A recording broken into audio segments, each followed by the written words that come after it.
It's Patrick Hutzel from IntensiveCareHotline.com, where we instantly improve the lives for families of critically ill patients in intensive care so that you can make informed decisions, have peace of mind, real power, real control, and so that you can influence decision making fast, even if you're not a doctor or a nurse in intensive care. This is another episode of Your Questions Answered, and in last week's episode I answered another question from one of our readers, and the question last week was part 6 of my husband had open heart surgery with complications. He's not waking up, he needs 100% of oxygen and now he's bleeding from the stomach. I'm so scared, help. And again, that was part 6 of this series of questions. You can check out last week's episode by clicking on the link below this video. In this week's episode of Your Questions Answered, I want to answer the next question from one of our clients, which are excerpts from email counseling and consulting sessions with me. And the question this week is, my 68-year-old mother is in ICU with gastric perforation and she's not waking up after the surgery. Will she need a tracheostomy? And that's part 1. Today's episode will start another great series of questions from one of our clients who was in a very stressful and difficult situation after his 68-year-old mum was admitted to intensive care for a prolonged period. This was another complex situation that my client and their family had to deal with, and I was able to explain things in detail to them so that they could make sense out of the situation. In the end, the client felt well supported and they felt that they were able to make informed decisions, get peace of mind, control, power, and influence. So, my client Robert details his mother's situation as follows. Robert writes, "Hi Patrick, my mum, who lives in the United States, was traveling in Brazil, which is where she's from originally. During her time in Brazil, she had a medical emergency. Her blood sugar level dropped dangerously low to about 20. My father took her to the nearest hospital on October the 5th, but our home in Brazil is in a small town, so the quality of the hospital is not great. She was intubated that day and put under sedation. Intubation basically means the insertion of a breathing tube. Next, my father took her to the nearest hospital, but our home in Brazil is in a small town, so the quality of the hospital is not great, and again the hospital elected to intubate her because she was having trouble breathing. Both my 2 sisters and I flew to Brazil from the US to help with the issue. We first transported her from the smaller town hospital to a much better hospital in Rio de Janeiro on October the 10th, but even that hospital was not near the quality we would find here in the US. She took approximately 4 days before she showed any responsiveness after being taken off sedation. At that time, she was able to open her eyes at command and respond via head nodding. The primary issue at that time was a lot of secretions in her mouth that had to be manually suctioned out every hour or so. They were very worried that fluids would seep into the lungs and cause pneumonia. There was no definite diagnosis, but the issue she was dealing with was paralyzed to highly weakened vocal cords. This prevented her from swallowing, she couldn't talk, etc. I suspicioned that the intubation at the first hospital may have been rough, thereby damaging the vocal cords. Next, ultimately, when she was stable enough, we air evacuated her from Rio back to the US and checked her directly into one of the top leading ICUs where we live in the US. During the trip, at a layover in Mexico City, she had to be intubated again. On October the 24th, she began the Medivac journey via the private plane from Rio in Brazil back to the US. Again, en route, she was having breathing issues, and the doctors then decided to put her in an ICU in Mexico City overnight to let her rest and stabilize. Again, they put the breathing tube back in then.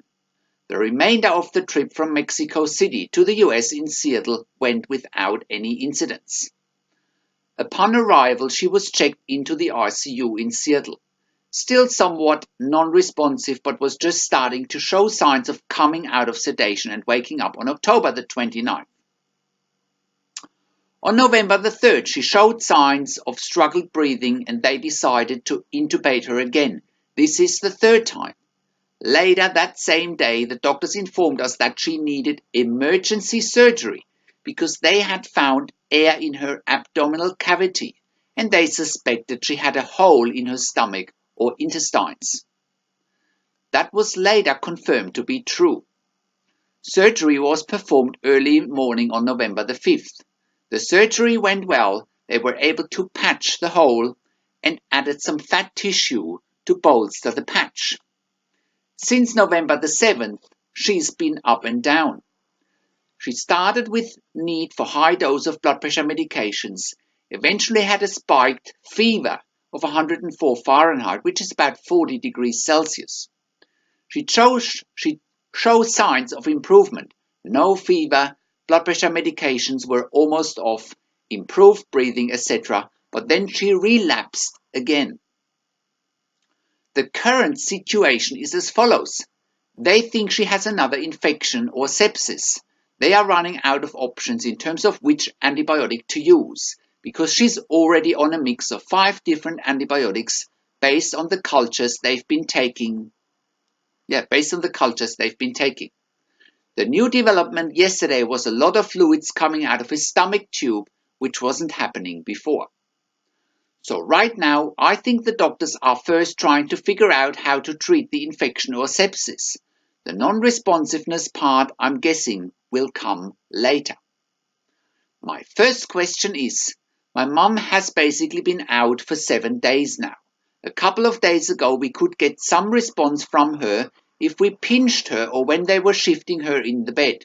She'd open her eyes briefly, could nod her head in response to some questions. My next question is, as of today, she's taken a turn for the worse. The fever is back and blood pressure has gone down, so she's back on blood pressure medications, inotropes or vasopressors.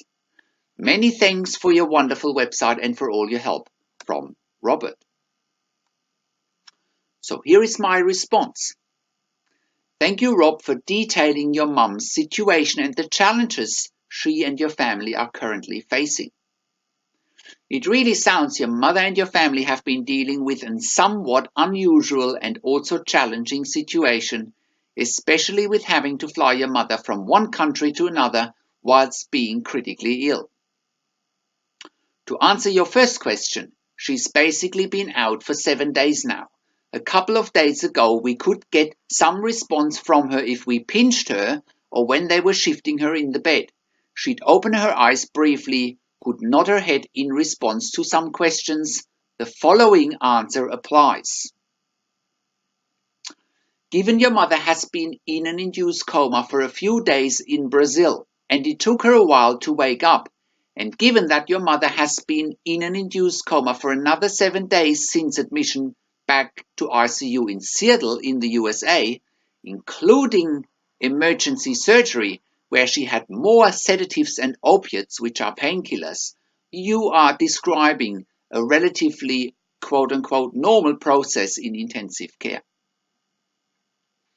Waking up after an induced coma can take time, and most importantly, they have already done an MRI and EEG of the brain, and they have determined that there is no brain damage. Therefore, waking up after the induced coma can just take time, and you may take comfort in the fact that your mother came out of the induced coma in Brazil with a delay. Therefore, give your mother time, a positive environment, nurturing, and also know that the critical illness in and of itself will delay waking up. Furthermore, the hole in her stomach, the gastric perforation, is quite a severe and concerning event and will have caused an infection or sepsis, and sepsis in general terms will cause a further delay in waking up. I have also seen, Rob, that you have purchased the ebook and the 2 videos, the 10 answers to the 10 most frequently asked questions when your loved one isn't waking up after an induced coma.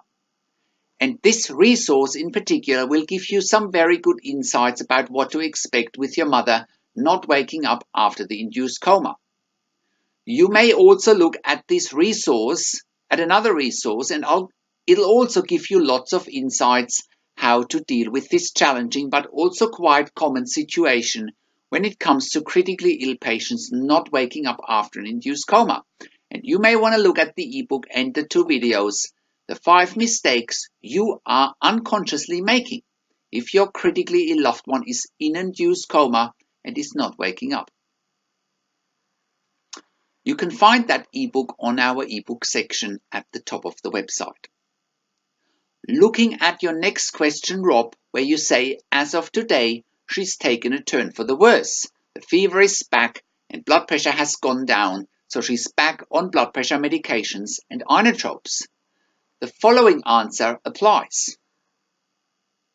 Now, as for the hole in your mother's stomach, again, the gastric perforation, it's causing abdominal sepsis, which is probably one of the worst forms of sepsis there is. To put things in perspective, a critical illness causes the body to go into stress mode, which triggers certain events, including the release of a stress hormone called cortisol, which is also called fight and flight, as well as increased acid production in the stomach. The pH goes up in the stomach with the increase in acid and therefore making it more likely to get a hole in the stomach. And that's called, again, gastric perforation. This has been well known and well researched in the intensive care or critical care community and is usually managed with early feeding via an NG tube and medications such as pantoprazole, esomeprazole, also ranitidine, and they are generally speaking proton pump inhibitors to reduce acid production in the stomach. It could have been that this would have gone unmanaged in the early days in ICU in Brazil. However, managing and preventing increased acid production in ICU should be early and standard treatment. In the early days of intensive care and critical care treatment, lots of critically ill patients had gastric ulcers develop with the stomach perforation. Part of being septic in intensive care is to become severely hypotensive, which means low blood pressure, and hence needing high amounts of inotropes or vasopressors, and those are blood pressure medications. Fever, high lactate levels, and an increase in white cell count and CRP in the bloodstream are early markers of a septic shock or septic shower. For now, stay strong and positive, Robert, and let me know what you need guidance with. So, how can you become the best advocate for your critically ill loved one, make informed decisions, get peace of mind, control, power, and influence quickly whilst your loved one is critically ill in intensive care? You get to that all-important feeling of making informed decisions, get peace of mind, control, power, and influence when you download your free Instant Impact Report now by entering your email below. In your free Instant Impact Report, you learn quickly how to make informed decisions, get peace of mind, real power and real control, and how you can influence decision making fast whilst your loved one is critically ill in intensive care. Your free Instant Impact Report gives you in-depth insight that you must know whilst your loved one is critically ill or is even dying in intensive care. Sign up and download your free Instant Impact Report now by entering your email below. In your free Instant Impact Report, you learn how to speak the secret intensive care language so that the doctors and the nurses know straight away that you are an insider and that you know and understand what's really happening in intensive care. In your free report, you will also discover how to ask the doctors and the nurses the right questions, discover the many competing interests in intensive care, and how your critically ill loved one's treatment may depend on those competing interests. How to eliminate fear, frustration, stress, struggle, and vulnerability, even if your loved one is dying. You get 5 mind-blowing tips and strategies helping you to get on the right path to making informed decisions, get peace of mind, control, power, and influence in your situation. You'll get real-world examples that you can easily adapt to your and your critically ill loved one's situation. How to stop being intimidated by the intensive care team and how you will be seen as equals. You'll get crucial behind-the-scenes insight so that you know and understand what is really happening in intensive care and how you need to manage doctors and nurses in intensive care, and it's not what you think. Thank you for tuning into this week's Your Questions Answered episode, and I'll see you again next week in another update.